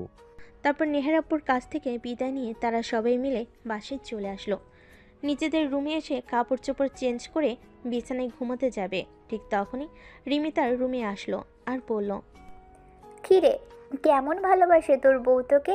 চলে আসার সময় বিদায় জানাতে পর্যন্ত আসলো না। এই শোন, আমার বউ আমাকে কেমন ভালোবাসে সেটা তোকে জানতে হবে না। আর আমার বউ কেন সবার সামনে আমাকে বিদায় জানাতে আসবে? আমার বউয়ের লজ্জা করে না বুঝি? ওরে বাবারে, কি লজ্জাবতী বউ তোর! আমি তো সেটাই ভেবে পাচ্ছি না। আচ্ছা, সেটা দেখা যাবে, আগে আসুক তো বাড়িতে। এ বলে রিমি সেখান থেকে চলে গেল। আর এদিকে নীল বিছানায় শুয়ে ঘুমিয়ে পড়ল। এরপর চলে গেল 1 মাসের বেশি সময়। দেখতে দেখতে নীলের জন্মদিন চলে আসলো। নীলের বাবা অনেক বড় করে একটা পার্টির আয়োজন করেছে, আর সেখানে নেহার ফ্যামিলিকে ইনভাইট করা হয়েছে। তাছাড়া শহরের গণ্যমান্য ব্যক্তি থেকে শুরু করে অনেকে ইনভাইট করা হয়েছে। নেহা, তোমাকে বলছিলাম না আমাদের অফিসের এমডি স্যার ওনার ছেলের জন্মদিনে আমাদেরকে সপরিবারে ইনভাইট করেছে, সেখানে যেতে হবে। তুমি আম্মু আর রিয়াকে নিয়ে চলে যাও, আমি যেতে পারবো না। আমার অফিসের একটা কাজ আছে, আমাকে সেটা করতে হবে। তোমার অফিসের কাজ তুমি পরে করবে। এমডি স্যার আমাদের দাওয়াত দিয়েছেন, মানে তুমি বুঝতে পারছো? ওনার ছেলের জন্মদিন বলো কথা। তোমার জন্মদিনে ওনাদেরকে ইনভাইট করেছিলাম, ওনারা আসবে সেটা আমি আশা করিনি, তারপর ওনারা এসেছেন। আর এখন ওনার ছেলের জন্মদিনে আমাদেরকে ইনভাইট করছে, সেখানে না গেলে মনে হয় আমার চাকরিটাও থাকবে না। তোমাকে তো আমি বলেছি তুমি চাকরিটা ছেড়ে দাও। এখন আমি চাকরি করছি, মোটামুটি ভালো টাকার মাইনে পাই, সেটা দিয়ে আমাদের সংসার ভালো করে চলে যাবে। শুধু সংসার খরচ চললে হবে না রে মা। তোরা দুইটা বোন, তোদের ভবিষ্যৎ বলেও তো একটা কথা আছে। আজ যদি তুমি ছেলে হতি তাহলে হয়তো আমাকে এত চিন্তা করতে হতো না, কিন্তু ব্যবসায়ী লোকসান খেয়ে আমাদের যা ছিল সব কিছুই তো শেষ হয়ে গেছে। এখন তো তোদের ভবিষ্যৎ নিয়ে আমাকেই ভাবতে হবে। আচ্ছা ঠিক আছে, আমাকে এত কথা শোনাতে হবে না, তোমরা ওয়েট করো, আমি আসছি। এই কথা বলে নেহা নিজেদের রুমে চলে গেল। আর তারপর রেডি হয়ে নিচে চলে আসলো, আর ফ্যামিলির সবাইকে নিয়ে নীলের বাড়ির উদ্দেশ্যে রওনা দিল। অপরদিকে নীল অনেকক্ষণ ধরেই অপেক্ষা করছিল নেহা কখন আসবে, কখন সে নেহাকে দেখবে। তার অপেক্ষা যেন আর শেষই হচ্ছিল না। সে তখনই তার আব্বু সেখানে আসলো, আর তাকে এরকম চিন্তিত দেখে প্রশ্ন করলো, কি ব্যাপার নীল, কি হয়েছে? আজ তোমার জন্মদিন, যেখানে তোমার অনেক খুশি থাকার কথা, আর সেখানে তুমি এরকম চিন্তিত কেন? কিছু কি হয়েছে? না আব্বু, সেরকম কিছু নয়। আসলে তুমি না তোমার অফিসের ওই এমপ্লয়িকে ইনভাইট করেছিলে, যার মেয়ের জন্মদিনে আমরা গিয়েছিলাম, তারা আসেনি কেন? তারা আসবে, আমি একটু আগেও তাদেরকে ফোন করেছিলাম। তারা বললো এইমাত্র বাড়ি থেকে বের হয়েছে, এই তো হয়তো 10-15 মিনিটের মধ্যেই পৌঁছে যাবে। আচ্ছা ঠিক আছে। আসলে আমার অনেক বন্ধু বান্ধবকে ইনভাইট করেছিলাম, তাদের মধ্যে অনেকেই এসেছে আর অনেকেই আসেনি, তাই একটু টেনশনে আছি ওরা আসবে কিনা তাই। এই বলে নীল কথাটা কোনো রকম ঘুরিয়ে নিল। আর তারপর তার আব্বু সেখান থেকে চলে গেল। রিমি একটু দূর থেকেই এসব কর্মকাণ্ড দেখছিল, আর তখনই তার পাশে এসে দাঁড়ালো আর কানে কানে বলল, কি ব্যাপার, বউয়ের জন্য বুঝি পরাণ জ্বলে যাচ্ছে? তাহলে তুই নিজেই গিয়ে একটু নিয়ে আয়। দেখো, একদম ফাইজলামি করবি না বলে দিলাম। আমার বউয়ের জন্য আমার পরম চলবে না তো তোর জামাইয়ের জন্য চলবে নাকি? এরকম কেন তুই রে? আমার বউটাকে বুঝি তুই একটু সহ্য করতে পারিস না? আমার তোর বইয়ের জন্য বয়ে গেছে, উল্টে তো তুই আমাকে হিংসে করিস। আমার বয়ফ্রেন্ডের নাম শুনলে তোর শরীরে জ্বালা ধরে যায়। যাক, বাদ দে, আজ তোর জন্মদিন, তাই তোকে কিছু বললাম না। তবে মনে রাখিস, এটা আমি তুলে রাখলাম, অন্য কোনো একদিন তোকে সুদে আসলে ফেরত দিব। এভাবে কথা কাটাকাটি হচ্ছিল দুই ভাই বোনের মধ্যে। আর তখনই নীলের আব্বু আবার সেখানে আসে আর নীলকে বলে, নীল, একটা প্রবলেম হয়ে গেছে। আমি আমজাদ সাহেবকে ফোন করেছিলাম, উনি এইমাত্র বললেন প্রতিমধ্যে ওনাদের গাড়ি নষ্ট হয়ে গেছে, কিন্তু সেখানে কোনো গ্যারেজ নেই, তাই ওনারা রাস্তায় দাঁড়িয়ে আছে। তুই একটা কাজ কর, আমাদের গাড়িটা নিয়ে যা আর ওনাদেরকে একটু রিসিভ করে নিয়ে আয়। কথাটা শুনে নীলের মনে যেন লাড্ডু ফুটতে থাকে। তাই সে আর এক মুহূর্ত দেরি না করে গাড়ির চাবি নিয়ে বাড়ি থেকে বের হয়ে পড়ল। মাঝ রাস্তায় আসতেই এসে দেখতে পেল রাস্তার একপাশে নেহা এবং তার পুরো ফ্যামিলি দাঁড়িয়ে আছে। নীল গাড়িটা দাঁড় করালো এবং নেহার সামনে গিয়ে তার আব্বুকে উদ্দেশ্য করে বলল, আঙ্কেল, আমি আব্বুর কাছে শুনলাম আপনাদের গাড়ি নষ্ট হয়ে গেছে, তাই আমি আপনাদেরকে নিতে আসলাম। হ্যাঁ বাবা, তোমাদের বাড়িতেই যাচ্ছিলাম, আর তখনই হঠাৎ গাড়িটা নষ্ট হয়ে গেল, তাই এখানেই দাঁড়িয়ে আছি। যাই হোক, এখন চলে যাওয়া যাক। আমাদের জন্য তোমাদের একটু প্রবলেমে পড়ে যেতে হলো। না আঙ্কেল, সেরকম কোনো ব্যাপার না। আপনার জন্য কেন আমরা প্রবলেমে পড়ব? আমি তো খুশি মনে আপনাদেরকে নিতে এসেছি। চলুন প্লিজ। অতঃপর এক একে সবাই গাড়িতে উঠে বসলো, কিন্তু পিছনে 4 জনের জায়গা হচ্ছিল না। তখনই নেহার আব্বু নেহাকে বলে, নেহা, তুমি নীলের সঙ্গে সামনের সিটে বসো, আমরা 3জন পিছনে বসি। হাই নেহা আপু, আপনি আমার সঙ্গে সামনে চলে আসুন। নেহা তখন আর কোনো কিছু না বলে চুপচাপ নীলের পাশের সিটে এসে বসলো। নীল গাড়ি ড্রাইভ করছিল, আর তখনই হঠাৎ নেহার হাতে তার হাতটা চলে এলো। নেহা তখন রেগে আগুন নীলের দিকে এমনভাবে তাকিয়ে আছে যেন চোখ দিয়ে আগুন ঝলসে পড়ছে। এটা দেখে নীল তখনই হাতটা সরিয়ে নিল, কারণ এখানে নেহার বাবা আর তার ফ্যামিলি আছে। এখানে কোনো ঝামেলা করলে ফ্যামিলির সবাই দেখবে, তাই দেখতে দেখতে বাড়ির সামনে চলে আসলো। আর তারপর গাড়ি থেকে সবাই নেমে বাড়ির ভিতরে চলে গেল। নেহা গাড়ি থেকে নেমে একটু সাইডে গিয়ে দাঁড়ালো। নীল যে গাড়িটা পার্ক করে বাড়ির ভিতর ঢুকতে যাবে, তখনই নেহা নীলের শার্টের কলার ধরে পড়ল। তোর বাড়িতে এসেছি বলে তুই যে ইত্রামি করবি আর ছাড় পেয়ে যাবি, এটা কখনোই ভাবিস না। তখন আব্বু আম্মু ওখানে ছিল বলে কিছু বলিনি, তবে এখন যে তোকে ছেড়ে দেব এমনটা কোনো হাদিসে লেখা নেই। তোমাকে তো বলিনি আমি যে আমাকে ছেড়ে দাও। আমি তো বলেছি সারা জীবন আমাকে জড়িয়ে ধরে রাখতে পারো। আমি তোমাকে কোনো বাধা দেব না। তোকে তো আমি আরে রাগ দেখাচ্ছ কেন? বললাম তো তুমি চাইলে আমায় এক্ষুনি বিয়ে করতে পারো। এখন ভিতরে চলো, সবাই ওয়েট করছে। আজ আর তোকে কিচ্ছু বললাম না, তবে মনে রাখিস এটা সময় মতো তোকে সুদে আসলে বুঝিয়ে দেব। তখনই পাশ থেকে একটা শয়তানি মার্কা হাসি দিয়ে রিমি বলে উঠল, ভাবি, আমার এই ভাইয়াটাকে সোজা করতে হলে না তোমাকে আরও একবার জন্ম নিতে হবে। এই ওয়েট, তুমি ভাবি কাকে বলছো? ওরে বাবা রে বাবা, বিয়ের আগেই শ্বশুরবাড়ি চলে আসতে পেরেছো, আর আমি ভাবি বলেছি, তাতেই এত সমস্যা? ঠিক আছে, বলবো না, যাচ্ছি আমি। এই বলে 32টা দাঁত বের করে একটা হাসি মেরে রিমি সেখান থেকে চলে গেল। তখনই নেহা নিজের চোখ দুটোকে আগুনে নাই লাল করে নীলের দিকে তাকিয়ে বলল, নিজে তো ছাগলের 3 নাম্বার বাচ্চার মতো সারাক্ষণ ভ্যা ভ্যা করিস, আর সেই সঙ্গে নিজের বোনটাকেও লেলিয়ে দিয়েছিস। এর পরিণাম কি হতে পারে সেটা একবার চিন্তা করে দেখেছিস? উফ ম্যাডাম, সব সময় শুধু পরিণাম নিয়ে কেন এত চিন্তা করেন? আমি তো বলেছি নীল কখনো পরিণাম চিন্তা করে কোনো কাজ করি না। তাছাড়া নীলের বাবার আর্থিক অবস্থা এতটাও খারাপ নয় যে তাকে সব সময় পরিণামের কথা চিন্তা করতে হবে। এখন আসুন তো ভিতরে, তা না হলে আবার সবাই মনে করবে বিয়ের আগেই শ্বশুরবাড়ি এসে ওইসব করে নিচ্ছেন।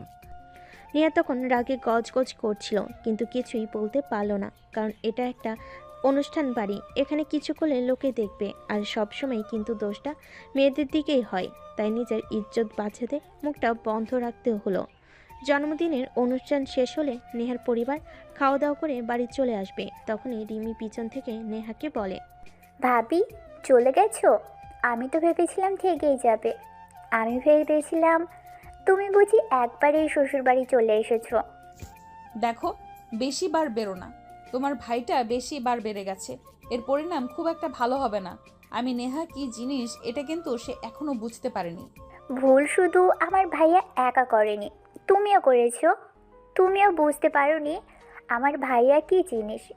আমার ভাইয়া যদি একবার কোনো জিনিসের পিছনে, তখন সেই জিনিসের শেষ না দেখে কিন্তু ছাড়ে না। এইটা তোমার মাথায় রাখা উচিত ছিল। এই কথা শুনে নেহা আর কোনো উত্তর না দিয়ে সেখান থেকে বের হয়ে চলে গেল। আর এরপর চলে গেল আরও বেশ কয়েকটা মাস। এদিকে নীলের অনার্স ফাইনাল ইয়ারের পরীক্ষা শুরু হতে চলেছে। 1 সপ্তাহ পরেই নীলের অনার্স ফাইনাল ইয়ারের পরীক্ষা।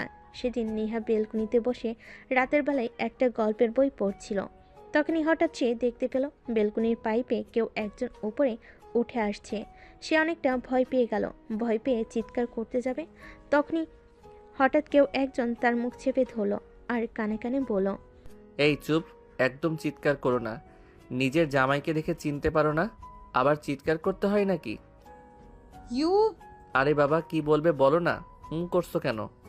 কি বলবে স্পষ্ট করে বলো, এভাবে করলে আমি বুঝতে পারবো নাকি?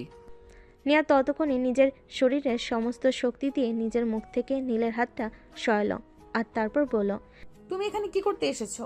আর ব্যালকনির পাইপ দিয়ে কেন উঠে এসেছো? আর আমার মুখে এইভাবে চেপে ধরে আছো? তাহলে আমি কথা বলবো কি করে? ও, আই এম সরি, আসলে আমার মনে ছিল না আমি যে তোমার মুখে চেপে ধরে আছি।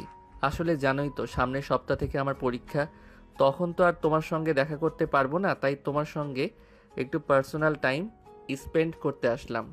পার্সোনাল টাইম স্পেন্ড করতে আসতে মানে?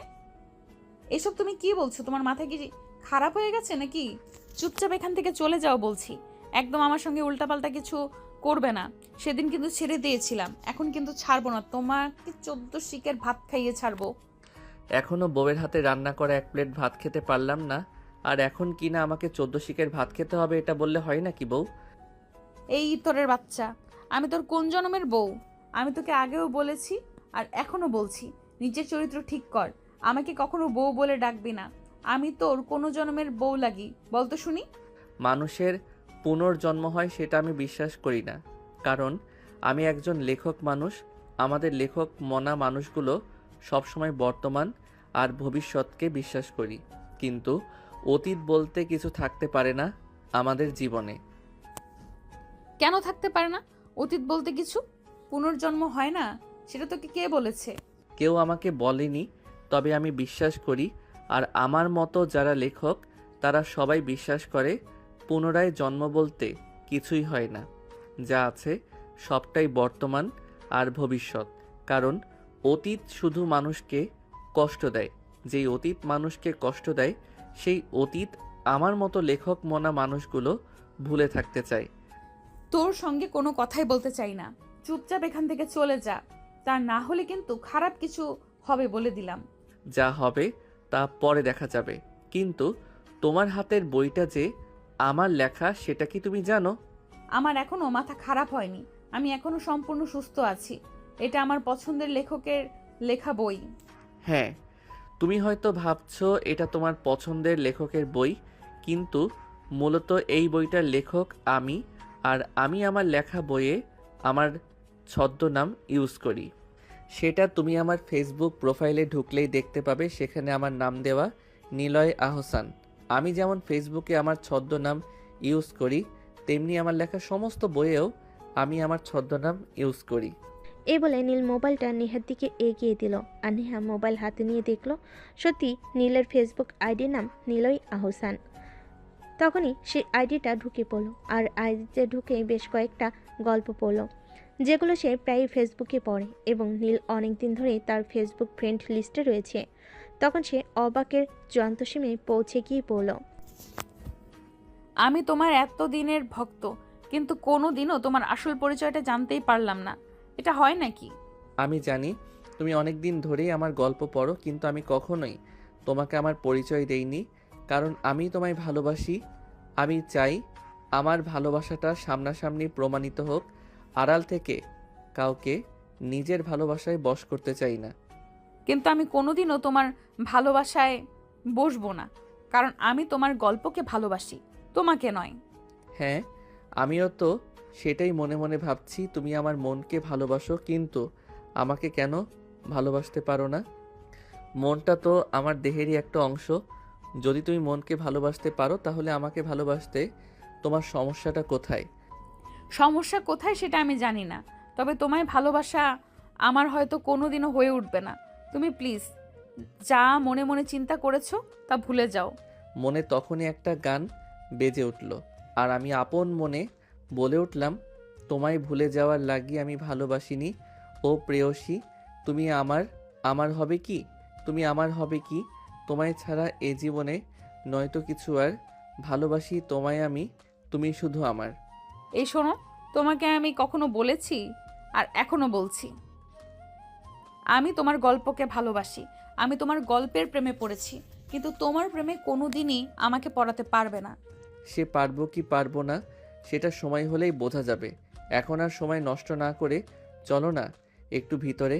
এখানে যদি তোমার সঙ্গে রোম্যান্স করি তাহলে তো বাইরের মানুষ দেখে ফেলার ভয় আছে, কারণ বেলকনিটা একটু খোলা। রোম্যান্স বলতে তুই কি বোঝাতে চাইছিস? আমার কি মাথা খারাপ হয়ে গেছে নাকি? তোমার যদি মাথা খারাপ হতো তাহলে তো তোমার পাবনায় থাকার কথা ছিল, এখানে নয়। এই কথা বলে নীল নেহাকে কোলে তুলে নিয়ে রুমে চলে গেল আর বিছানার উপর শুয়ে দিয়ে সে নেহার উপর শুয়ে পড়ল। নেহা তার থেকে নিজেকে ছাড়ানোর জন্য অনেক চেষ্টা করতে থাকে, কিন্তু একটা পুরুষ মানুষের সঙ্গে পেরে ওঠে কি এতটাই সহজ, তাই সে আর পেরে উঠল না। আমার সঙ্গে কেন কথা তাই সত্যি খাটাচ্ছ? এটা তোমার থানা নয় যে এখানে তুমি আমাকে যা ইচ্ছে তাই করতে পারবে। এটা তোমার বেডরুম, এখানে তোমার সঙ্গে শুধু আমার রোম্যান্স চলবে। চুপ কর বেয়াদব, চুপচাপ এখান থেকে চলে যা, তা না হলে কিন্তু আমি তোর পরীক্ষার 12টা বাজিয়ে দেব। আমি কিন্তু তোকে পরীক্ষাটাই দিতে দেব না, এটা মাথায় রাখিস। দিলে দিবে, না দিলে নাই। তুমি যদি বেকার জামাইয়ের দায়িত্ব নিতে পারো তাহলে আমি বেকার বসে বসে খেতে পারবো না? অবশ্যই পারবো। তুই আমাকে ছাড় বলছি, আমি কিন্তু তোর মাথাটা ফাটিয়ে ফেলবো বলে দিলাম। নিজের ইচ্ছায় যদি বিয়ের আগে বিধবা হতে চাও তাহলে তোমাকে আমি আর কি বলবো, কিন্তু পিয়সী তোমায় আদর না করে আমি কোথাও যাচ্ছি না। এই কথা বলে সঙ্গে সঙ্গে নীল নেহার ঠোঁটে নিজের ঠোঁট টুপিয়ে দিল আর ইচ্ছে মতো কিস করতে থাকলো। নেহা নিজেকে ছাড়ানোর প্রাণপণ চেষ্টা করছিল, কিন্তু কোনোভাবেই পেরে উঠল না। নীল নেহার ঠোঁটে কিস করছিল আর সেই সঙ্গে নিজের ভালোবাসায় নেহাকে ডুবিয়ে দেওয়ার চেষ্টা করছিল, কিন্তু নেহা বারবার নিজেকে সেখান থেকে সরানোর চেষ্টা করতে থাকে। উফ, কেন এরকম করছো? একটু শান্তি মতো শুয়ে থাকো, আমায় আর একটু আদর করতে দাও। বিশ্বাস করো আমি খারাপ কিছুই করব না, জাস্ট একটু আদর করেই চলে যাব। তুই যেগুলো করছিস এগুলো কি খুব মহৎ কাজ নাকি? ভালোবাসা দুটো সম্পূর্ণ আলাদা জিনিস। আমি আমার ভালোবাসাটা আদায় করে নিচ্ছি, তোমার সঙ্গে সেক্স করছি না যাতে তুমি প্রেগনেন্ট হয়ে যাবে। তবে চিন্তা করো না, পরীক্ষাটা দেই, তারপর আমি তোমাকে আমার বাড়িতে নিয়ে যাব আর ওটাও দিয়ে দিব। তুই যাবি এখান থেকে? এখন কিন্তু আমার মেজাজ একদম খারাপ হয়ে যাচ্ছে, আমি কিন্তু তোকে খুন করে ফেলবো। তোমাকে কি আমি একটাবারও নিষেধ করেছি? আমি তো বলেছি তুমি বিয়ের আগে বিধবা হওয়ার ইচ্ছা থাকলে যা ইচ্ছা তাই করতে পারো, কিন্তু এখন তুমি কিছুই করতে পারবে না। এখন শুধু আমায় আদর করার পালা। এই বলে নীল কিসিং পর্ব চালিয়ে যেতে থাকলো। প্রায় 15 মিনিট ধরে চলল ভালোবাসা আদান প্রদান পর্ব। 15 মিনিট পর নীল নেহাকে ছেড়ে দিয়ে উঠে দাঁড়ালো আর বলল, অনেক ক্লান্ত হয়ে পড়েছি তোমার সঙ্গে শক্তি খাটাতে গিয়ে। এবার যাও, আমার জন্য 1 কাপ গরম গরম কফি বানিয়ে আনো, আর আমার কফিতে কিন্তু চিনি কম দেবে, আমি ডায়েট করি কিন্তু। বিষ খেতে ইচ্ছে করে না বল, আমি তোকে বিষ এনে দিই? তুই কি ভেবেছিস আমার সঙ্গে যা করেছিস তারপর আমি তোকে কফি বানিয়ে এনে দেব? সমস্যা নেই, তোমাকে এনে দিতে হবে না, আমি নিজেই বানিয়ে নিচ্ছি। লোকে যা বলবে বলুক, আমি লোকের কথা পরোয়া করি না। এই তো বলবে, এর আগে শ্বশুরবাড়িতে এসে রান্না করে খাচ্ছি, আমার সমস্যা নেই। এই বলে নীল রুম থেকে বের হয়ে রান্নাঘরের দিকে চলে যাবে। তখনই নেহা তাকে টান দিয়ে রুমের ভিতর নিয়ে আসে আর দরজা বন্ধ করে দেয়। কি হলো, দরজা বন্ধ করলে কেন? ওইটা করবে নাকি? এর আগে কি মা হওয়ার ইচ্ছা আছে নাকি? চুপ কর তুই, এখন আমার রুম থেকে বের হয়ে যাবি। এটা যদি কেউ দেখতে পারে তখন কি হবে সেটা তুই ভেবে দেখেছিস? বললাম তো এত কিছু চিন্তা আমি করি না। তোমাকে বললাম কফি বানিয়ে এনে দিতে, তুমি যখন বললে পারবে না তখন তো আমাকে নিজেকেই বানিয়ে নিয়ে খেতে হবে। কারণ আমার যখন কোনো একটার উপর নেশা থাকে কিছু, তখন আমি আর নিজেকে কন্ট্রোল রাখতে পারি না। আচ্ছা ঠিক আছে, তুই এখানে বস, আমি তোর জন্য কফি বানিয়ে নিয়ে আসছি। এই বলে নেহা নিজের কাপড় চোপড় আর চুলগুলো ঠিক করে তারপর রান্নাঘরে চলে গেল। এই অসময়ে তাকে রান্না করতে দেখে তার আম্মু বলল, কি ব্যাপার নেহা, তোকে তো কখনোই আমি এই অসময়ে রান্নাঘরে আসতে দেখি না। কি সমস্যা, কিছু হয়েছে নাকি?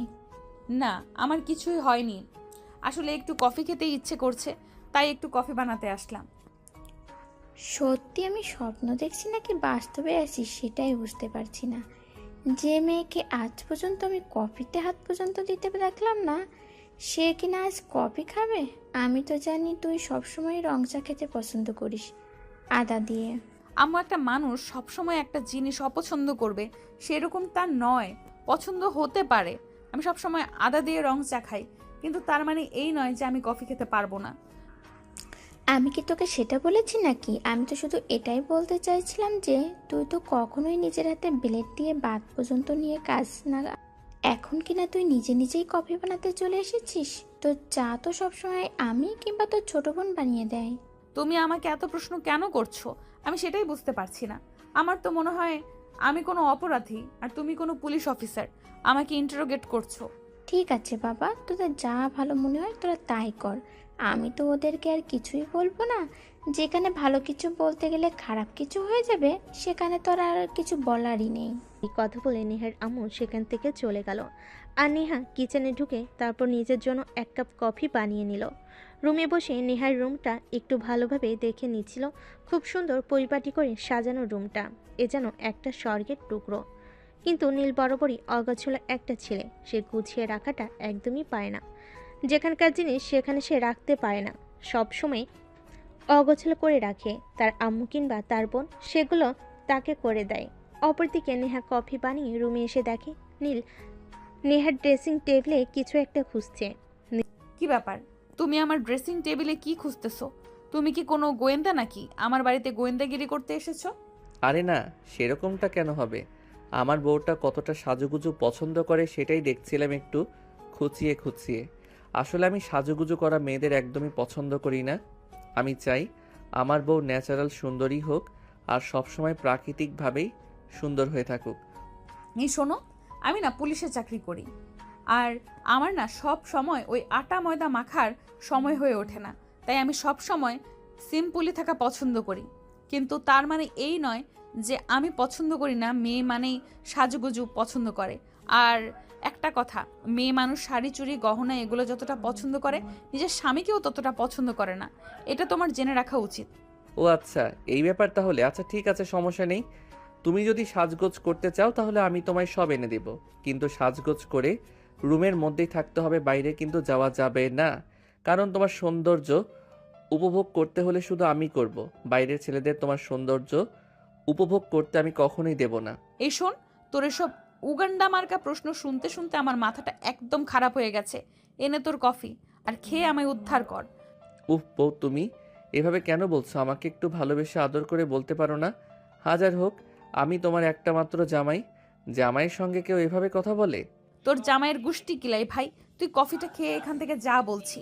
নীল তখন বুঝতে পারে নেহা অনেকটাই রেগে গেছে, আর সে যা করেছে তা অনেকটাই বেশি হয়ে যাচ্ছে। তাই আর কোনো কথা না বলে চুপচাপ কফিটা খেয়ে নিল। আর তারপর নেহার কাছ থেকে বিদায় নিয়ে চলে যাচ্ছিল। বারান্দার পাইপ বেয়ে নিচে নামতে যাবে, তখন সে নেহার দিকে তাকিয়ে বলল, বউ, তোমার হাতে বানানো কফিটা ঠিক তোমার মতোই সুন্দর হয়েছিল। চিন্তা করো না, আমি কিন্তু মাঝে মাঝেই তোমার হাতে বানানো কফি খেতে আসবো। আর আমি সেই গরম কফি বানিয়ে তোর মাথায় ঢালবো, বুঝতে পেরেছিস? এখন যা এখান থেকে। নীল তখন আর কোনো কথা না বলে চুপচাপ সেখান থেকে নেমে চলে আসলো। তারপর চলে গেল দেখতে দেখতে 1 মাস। নীলের অনার্স ফাইনাল ইয়ারের পরীক্ষা শেষ হয়েছে। এখন আর আপাতত তার হাতে কোনো কাজ নেই। তাই একদিন তার বাবা তাকে বলল, তোমার পরীক্ষা শেষ হয়েছে, রেজাল্ট দিতে এখনো অনেক বাকি আছে। সারাদিন তো বাসায় বসে থাকো, তাই আমি চাইছি তুমি এখন থেকে অফিসে জয়েন করো, অফিসের টুকটাক কাজগুলো বুঝে নাও। তোমার কি মাথা খারাপ হয়ে গেছে নাকি?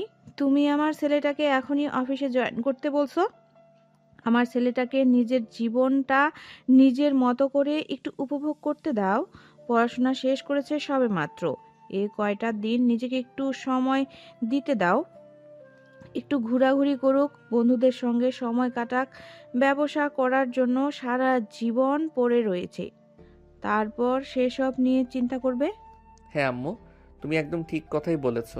এই তো সবে পড়াশোনা শেষ করলাম, এখন একটু নিজেকে সময় দেই, তারপর বিয়ে করে বউকে সময় দিব। আর সেই সঙ্গে বাচ্চা তো একটা ফ্রি আসবেই, তারপর তাকে একটু সময় দিয়ে একটু বড় করে তারপর ব্যবসায় জয়েন করব। থেমে গেলি কেন? একদম নাতিপুতি পর্যন্ত চলে যাবি, তাহলেই তো হতো। এই বদমাইশ মার্কা মেয়ে, তুই জানিস না বড়দের মাঝে সবসময় কথা বলতে হয় না? তুই সবসময় কেন বড়দের মাঝখানে কথা বলতে আসিস? তুই বলতে পারবি, সমস্যা নেই। তাহলে আমি বলতে গেলে সমস্যা কোথায়? তুই যদি বাবা মায়ের সামনে নিজের বউ বাচ্চার কথা বলতে পারিস, তোর লজ্জা করে না? তাহলে আমার বলতে গেলে আমার কেন লজ্জা করবে? আমি তোদের রিকোয়েস্ট করে বলছি, এভাবে তোরা ঝগড়া করিস না। তোদের ঝগড়া আর আমার ভালো লাগে না। তোদের দুটোকে একসঙ্গে বিয়ে দিয়ে আমি উদ্ধার হতে চাই। সত্যি বলছো আম্মু? তুমি আমাকে বিয়ে দেবে? আমি কিন্তু আমার বউ ঠিক করে রেখেছি। আমি কিন্তু আমার পছন্দের মেয়েটাকে বিয়ে করব। কি বলছিস? তুই তুই কি কাউকে পছন্দ করিস নাকি? আরে আম্মু, তুমি এখনো জানো না? ওই যে আবুর অফিসের এমপ্লয়, যার মেয়ের জন্মদিনের অনুষ্ঠানে আমরা গিয়েছিলাম, ওই মেয়েটাকে তো তোমার ছেলে পছন্দ করে। মেয়েটা পুলিশের এসপি। তাহলে তো খুবই ভালো। পুলিশের এসপি আমার বাড়ির বউ হওয়া আসবে, এটা খুবই খুশির খবর। আরে তুই সত্যি বলছিস? তুই ওনার মেয়েকে পছন্দ করিস? আমিও তো মনে মনে ওই মেয়েটাকে পছন্দ করতাম, কিন্তু সমস্যা মেয়েটা তোর চাইতে বয়সে বড়, তাই তোকে বলবো ওটার সাহস হয়ে ওঠেনি। যাই হোক, এখন যেহেতু জানতে পেরেছি তো ভালোই। আমি আজকে ওনার সঙ্গে কথা বলবো। না আব্বু, একদমই নয়। তুমি এখনই কিছু বলবে না। আমি তো তোমাকে বললাম, এই তো সবেমাত্র পড়াশোনা শেষ করেছি, এখন নিজেকে একটু সময় দিতে চাই। আর একটা কথা, বিয়ের আগে যদি বউয়ের সঙ্গে একটু প্রেম, রোম্যান্স এগুলো করতে নাই পারি, তাহলে কি হয়? আরে প্রেম টেম ওইসব বিয়ের পরে করবি। এত ভালো একটা মেয়েকে আমার বাড়ির বউ করতে পারবো, এটা তো আমার সৌভাগ্যের ব্যাপার। কিন্তু সময় নিতে গিয়ে যদি পাখিটা উড়ে পালিয়ে যায়, তখন কি করবি? সেরকম কিছুই হবে না আব্বু। আমার বউটা কখনোই আমাকে ঠকিয়ে অন্য কাউকে বিয়ে করবে না। তুমি একদম নিশ্চিন্তে থাকতে পারো। আমার বউ সারা জীবন শুধু আমারই থাকবে। আচ্ছা ঠিক আছে, যা, তোকে সময় দিলাম 1 বছর। 1 বছর নিজেকে সময় দে। আর প্রেম কর নেহার সঙ্গে, সম্পর্কটা ভালো করে নে, তারপর তোদের দুজনের বিয়ে দিয়ে দিব। ঠিক আছে আম্মু, থ্যাংক ইউ সো মাচ। এই কথা বলে নিজের রুমে চলে আসলো আর মোবাইল নিয়ে গল্প লিখতে বসে গেল। কারণ এখন আপাতত তার হাতে আর কোনো কাজ নেই, শুধু গল্প লেখা ছাড়া। লিখতে লিখতে কখন যে রাত হয়ে গেল সেটা তার খেয়ালই ছিল না। তখনই হঠাৎ তার নেহার কথা মনে পড়লো, তাই সেই মোবাইল বের করে নেহার নাম্বারে ফোন দিল। আসসালামু আলাইকুম, কে বলছেন? আর এত রাতে কেন ফোন করেছেন? কোনো ইমার্জেন্সি কেস আছে নাকি? কেসটা তো খুবই ইমার্জেন্সি, কিন্তু ম্যাডাম সমস্যা হলো আপনি যে নিজের জামাইকে চিনতে পারেন না, সেটাই। মানে কি? আপনি কাকে ফোন করেছেন? আমি তো সেটাই বুঝতে পারছি না। আমি তোমার জামাই বলছি গো। এবার নিশ্চয়ই চিনতে পেরেছো। ও, এতক্ষণে বুঝতে পেরেছি তুই কেন এত রাতে ফোন করেছিস। আর তাছাড়া তুই আমার নাম্বার কোথায় পেলি? নাম্বার আবার কোথায় পাবো? এই তো শ্বশুর মশাইয়ের কাছে এই নাম্বার পেয়েছি। তোমার সঙ্গে ফোনে কথা বলতে পারি না, তাই শ্বশুর মশাইকে ফোন দিয়ে বললাম তোমার নাম্বারটা একটু দেওয়ার জন্য। তাই শ্বশুর মশাই কোনো প্রশ্ন ছাড়াই দিয়ে দিল। ও আচ্ছা, এই ব্যাপার। ঠিক আছে, এখন তুই আমাকে এটা বল যে তুই আমাকে কেন ফোন করেছিস। আচ্ছা, তুমি সব সময় এমন কেন করো বলো তো? বউয়ের কাছে মানুষ কেন ফোন করে? একটু প্রেম করতে, ভালোভাবে একটু কথা বলতে, ভালোবাসার আদান প্রদান করতে, তাই তো? কিন্তু তুমি তো আমাকে তার কিছুই করতে দাও না। তোর ভালোবাসা তোর পকেটে রাখ, তোর ভালোবাসার গুষ্টি কিলাই। তুই কখনো আমাকে ফোন করবি না। ভালোবাসা তো মনে রাখার জিনিস, সেটা পকেটে কেন রাখতে যাব? আর আমার গোষ্ঠী কত বড় সেটা তুমি জানো। সবাইকে তুমি একা খেলাতে পারবে? নেহা তখন প্রচণ্ড রকম খেপে গেল আর ফোনটার সঙ্গে সঙ্গে কেটে দিয়ে ফোনটা সুইচ অফ করে দিল। নীল অনেকবার ফোনে ট্রাই করলো, কিন্তু ফোন আর অন হলো না। নীল ছোট্ট একটা মেসেজ করলো।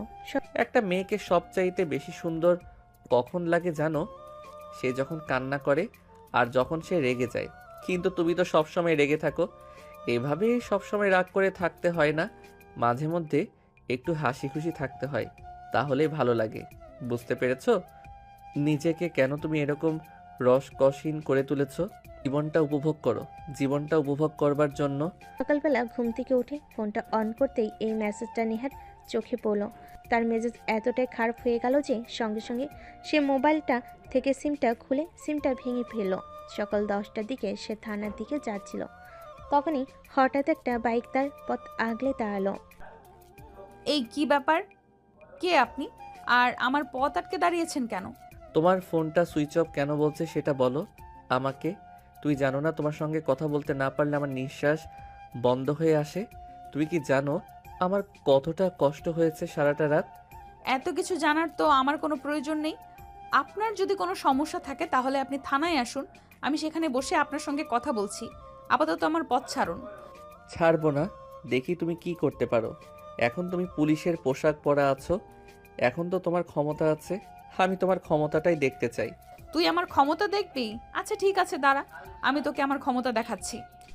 এই বলে নেহা তৎক্ষণাৎ নীলের শার্টের কলার ধরে টেনে গাড়িতে নিয়ে উঠল। আর তারপর এক হাতে গাড়ির ড্রাইভ আর অন্য হাতে নীলের শার্টের কলার ধরে রাখলো। আরে জান পাখি, আমি তোমাকে ছেড়ে কোথাও যাব না। তুমি আমার গলাটা ছেড়ে গাড়ি ড্রাইভ করো, তা না হলে কিন্তু গাড়ি উল্টে গিয়ে খাদে পড়ে যাবে। গেলে যাক, তাতে আমার কি? মরলে তুই মরবি। আমি মরে গেলে তো তুমি বিধবা হয়ে যাবে। তুমি কি চাও বিয়ের আগে বিধবা হতে? এই তোর মুখটা বন্ধ করে এখানে বসে থাক, না হলে কিন্তু আমি সত্যি সত্যি গাড়িটা খাদে ফেলে দেব আর তোকে মেরে ফেলবো। নীল তখন আর কোনো কথাই বলল না, চুপচাপ গাড়িতে বসে রইল। কারণ সে খুব ভালো করেই জানে নেহা রেগে গেলে যা ইচ্ছে তাই করতে পারে, তাই চুপ থাকাই ভালো অপশন। নেহা যদি রেগে গিয়ে গাড়িটাকে খাদে ফেলে দেয় তাহলে নীলের কিছু হয়ে যাবে, সেটা নিয়ে নীল চিন্তা করে না। কিন্তু নেহার যদি কিছু হয়ে যায় তাহলে তো সে তার ভালোবাসার মানুষকে হারিয়ে ফেলবে, আর ভালোবাসার মানুষটাকে হারিয়ে বেঁচে থাকা মরার চাইতেও আরও বেশি যন্ত্রণাদায়ক। থানার সামনে এসে নেহা গাড়িটা দাঁড় করালো আর নীলকে টানতে টানতে থানার ভিতরে নিয়ে আসলো। এবার বল, তো সমস্যাটা কোথায়? কেন তুই রাস্তার মাঝখানে আমার গাড়ি দাঁড় করিয়েছিলি? আমি তো তোমাকে অনেক দিন আগেই আমার সমস্যার কথা জানিয়ে দিয়েছি, তাহলে তুমি আমার সমস্যাটা সমাধান করে দিচ্ছ না কেন? হ্যাঁ, আমি তো তোর সেই সমস্যাটার কথা জানতে চাইছি। কি তোর সেই আন্তর্জাতিক সমস্যা? ওই যে ভালোবাসি, তোমায় বিয়ে করতে চাই, আমার বউ বানাতে চাই। আমি মরে গেলেও তোকে বিয়ে করব না, এটাই আমার শেষ কথা। মরে গেলেও তোমাকে আমারই বউ হতে হবে, কারণ আমি তোমায় ভালোবাসি। দুনিয়াতে আমি কতটুকু পুণ্যের কাজ করেছি জানি না, কিন্তু যতটুকু করেছি তার বিনিময়ে যদি আল্লাহ আমাকে দিতে চায় তাহলে আমি আল্লাহর কাছে তোমাকে চেয়ে নিব। এই কথা বলে নীল থানা থেকে বের হয়ে সোজা বাসে চলে গেল। আর তারপর বাসে গিয়ে সে তার আম্মুকে বলল, আম্মু, আমি বিয়ে করব। বিয়ে করবি সেটা তো খুবই ভালো কথা। আমরা তো কবেই বলেছিলাম নেহাকে আমাদের বাড়ির বউ বানিয়ে নিয়ে আসি, কিন্তু তুই তো বলছিলি তুই আগে নেহার সঙ্গে প্রেম করবি, ভালো একটা সম্পর্ক তৈরি করবি, নিজেদেরকে সময় দিবি, ভালো একটা আন্ডারস্ট্যান্ডিং করবি, তারপর বিয়ে নিয়ে চিন্তা ভাবনা করবি। কিন্তু হঠাৎ এমন কি হলো? কি হলো আর কি হয়নি সেসব ব্যাপারে আমি তোমাদেরকে কিছুই বলতে পারবো না। শুধু আমি জানি আমি নেহাকে বিয়ে করব, এবং আমি যে নেহাকে বিয়ে করেছি সেটা যেন নেহা কোনোভাবে জানতে না পারে, কারণ আমি এইটুকু বুঝতে পেরেছি। আর যাই হোক, নেহা জেনে শুনে আমাকে বিয়ে করবে না, আমিও আমার ভালোবাসাকে হারাতে পারবো না। তাই নেহাকে না জানিয়ে আমি নেহাকে বিয়ে করতে চাই। ও আচ্ছা, এই ব্যাপার। ঠিক আছে, কোনো সমস্যা নেই। আমি আজকেই তোর আব্বুকে নিয়ে নেহার আব্বুর সঙ্গে কথা বলতে যাব, আর তারপর সব ব্যবস্থা করে আসব। অতঃপর নীল সেখান থেকে সোজা নিজের রুমে চলে গেল। আর একটু পরে নীলের আম্মু নীলের আব্বুর অফিসে গেল আর সেখানে গিয়ে নীলের আব্বুর সঙ্গে কথা বলল। ঠিক আছে, কোনো সমস্যা নেই, তুমি দাঁড়াও, আমি এক্ষুনি নেহার আব্বুকে ডেকে আনছি আর এখানে সব কথা বলছি। এই বলে সঙ্গে সঙ্গে নীলের আব্বু নেহার আব্বুর নাম্বারে ফোন দিল এবং নিজের কেবিনে ডেকে নিল। তারপর বলতে লাগলো, আমি তোমার সঙ্গে কিছু কথা বলতে চাই। হ্যাঁ স্যার, বলুন না, কি ব্যাপার, কথা বলতে চান? তুমি হয়তো এটা এতক্ষণে জেনে গেছো যে আমার ছেলে নীল তোমার মেয়ে নেহাকে পছন্দ করে, কিন্তু তোমার মেয়ে আমার ছেলেকে পছন্দ করে না। তাছাড়া তুমি তো জানোই আমি আমার ছেলের কোনো আবদার আজ পর্যন্ত অপূর্ণ রাখিনি, তাই আমি তোমার মেয়েকে আমার বাড়ির বউ বানিয়ে রাখতে চাই। আমার মেয়ে আপনাদের বাড়ির বউ হবে, এটা তো আমার খুবই ভাগ্যের ব্যাপার, কিন্তু আমার মেয়ে তো আপনার ছেলেকে চাইতে বয়সে বড়, এটা নিয়ে কোনো প্রবলেম হবে না? ওসব নিয়ে তোমাকে চিন্তা করতে হবে না, আমার ছেলে তোমার মেয়েকে ভালোবাসে, আর আমাদের কাছে আমার ছেলের ভালোবাসাটাই সবচাইতে আগে। কে বয়সে বড় আর কে বয়সে ছোট সেসব নিয়ে আমাদের তেমন কোনো মাথা ব্যথা নেই। আমার ছেলে যাকে নিয়ে ভালো থাকবে আমরাও ভালো থাকবো। কিন্তু স্যার, আমি যতদূর জানি আমার মেয়ে আপনার ছেলেকে একটুও পছন্দ করে না, এমনকি আপনার ছেলেকেও সহ্যও করতে পারে না। আমি দূর থেকে যতটুকু শুনেছি এই বললাম আর কি। হ্যাঁ, তুমি একদম ঠিকই শুনতে পেয়েছো। তোমার মেয়ে আমার ছেলেকে একদমই সহ্য করতে পারে না। কিন্তু কি করব বলো? আমার ছেলেটা যে তোমার মেয়েকে বড্ড বেশি ভালোবাসে। তোমার মেয়েকে ছাড়া সে অন্য কোনো কিছু কল্পনাই করতে পারে না। তাই তোমার মেয়েকে আমার বাড়ির বউ বানিয়ে আনা ছাড়া আর কোনো উপায় নেই। আপনার ছেলের সঙ্গে আমার মেয়ের বিয়ে দিতে আমার কোনো আপত্তি নেই, কিন্তু আমার মেয়ে কি রাজি হবে? সেই জন্যই তো তোমাকে আলাদা করে ডেকে এনে কথা বলা। তুমি তোমার মেয়েকে কোনোভাবেই জানাবে না যে তোমার মেয়ের বিয়ে আমার ছেলের সঙ্গে, সবটাই গোপন রাখবে। কিন্তু পরে যখন সব জানতে পারবে তখন তো বিশাল একটা ঝামেলা বাঁধবে, তখন কি হবে? আঙ্কেল, সেসব নিয়ে আপনাকে চিন্তা করতে হবে না। পরে যেটা হবে আমি সামলে নেব। আপনারা শুধু বিয়ের ব্যবস্থা করুন। অতপর সেদিন বিকেলবেলা নেহার আব্বু যখন বাড়িতে আসলো তখন নেহাকে নীলের পরিচয় গোপন রেখে বিয়ের কথা জানালো। আর বিয়ের কথা শুনে নেহা এক কথাতেই রাজি হয়ে গেল। সে তার আব্বুকে সম্মতি জানিয়ে দিল, কারণ সে নীলের অত্যাচারে এতটাই অতিষ্ঠ হয়ে পড়েছিল যে কোনোভাবেই হোক নীলের হাত থেকে তার মুক্তি পাওয়া একটা নেশা হয়ে দাঁড়িয়েছিল। তাই সে তার আব্বুকে বলে, আমি রাজি, তুমি যার সঙ্গে বিয়ে দিবে আমি তাকেই বিয়ে করতে রাজি আছি, আমার কোনো প্রবলেম নেই। বেচার নীলের হাত থেকে মুক্তি পাওয়ার জন্য এতটাই দেওয়ানা হয়ে উঠেছিল যে সে কার সঙ্গে বিয়ে করছে বা কাকে বিয়ে করছে সেটা জানার কোনো আগ্রহই দেখালো না। যেভাবেই হোক তার নীলের হাত থেকে মুক্তি পাওয়া যায়, এটা দেখে নেহার ফ্যামিলির সবাই এবং মেয়েদের সবাই অনেকটাই নিশ্চিত হলো যে নেহা কার সঙ্গে বিয়ে হচ্ছে সেটা জানতে চাইল না আর তার সঙ্গে দেখা করতে চাইল না। দেখতে দেখতে বিয়ের দিন ঘনিয়ে আসলো। বিয়ের সমস্ত আয়োজন শেষ করে নেহাকে নীলদের বাড়িতে নিয়ে আসা হয়েছে। আসলে বিয়ের আনন্দে নেহা এতটাই মাতোয়ারা ছিল যে সে কোথা থেকে কোথায় আসলো কিছুই বুঝতে পারল না। তাছাড়া বিয়ের পুরোটা অনুষ্ঠান সে নীলের বাড়ির কাউকেই দেখেনি, আর নীল মুকুট পরা ছিল তাই নেহা বুঝতে পারেনি। তবে সবটাই যে ভালোভাবে কেটে যাবে তেমনটা তো নয়। আর এখানেও ঠিক সেরকমটাই হলো। নেহাকে নীলের চাচাতো বোনেরা বাসর ঘরে রেখে গেল। আর কিছুক্ষণ পরেই নীল বাসর ঘরে প্রবেশ করলো। দরজাটা বন্ধ করে দিয়ে নেহার সামনে এসে দাঁড়ালো। নেহা তখন বিছানা থেকে নেমে নীলকে পা ছুঁয়ে সালাম করতে যাবে, তখনই প্রিয়তমা, তোমার জায়গা আমার পায়ে নয়, আমার বুকে। কথাটা শুনে নেহা 360 ভোল্টেজের শখে নীলের চেহারার দিকে তাকিয়ে বলল, কিরে, তুই এখানে কেন? এখানে কি করছিস? আর কিভাবে এলি? আমার বাড়িতে আমি কি করে আসবো? তাছাড়া এটা বাসর ঘর, এখানে আমি ছাড়া কে আসবে? মানে আমি তো কিছুই বুঝতে পারছি না, কি হচ্ছে এখানে সব? মানেটা খুবই সিম্পল। তোমায় বলেছিলাম না তুমি মরে গেলেও আমাকেই বিয়ে করতে হবে, আর এখানেও সেটাই হয়েছে। তোমার বিয়েটা আমার সঙ্গে হয়েছে। আমি মানি না এই বিয়ে, আমি এক্ষুনি চলে যাচ্ছি এখান থেকে। এই কথা বলে নেহা রুম থেকে বের হয়ে চলে যেতে চাইছিল। নেহা যেই না দরজাটা খুলতে যাবে তখনই নীল তাকে টান দিয়ে একদম বিছানার উপর ফেলে দিল। তারপর নেহার বুকের উপর শুয়ে পড়ল। কি ভেবেছ এত কিছু করে তোমাকে বিয়ে করেছি আর এখন তোমাকে চলে যেতে দিব? ছাড় আমাকে, ছেড়ে দে বলছি। আমি এখানে আর এক মুহূর্তও থাকবো না। তুই আমার সঙ্গে প্রতারণা করেছিস, আমার জীবনে কোনো প্রতারকের জায়গা নেই।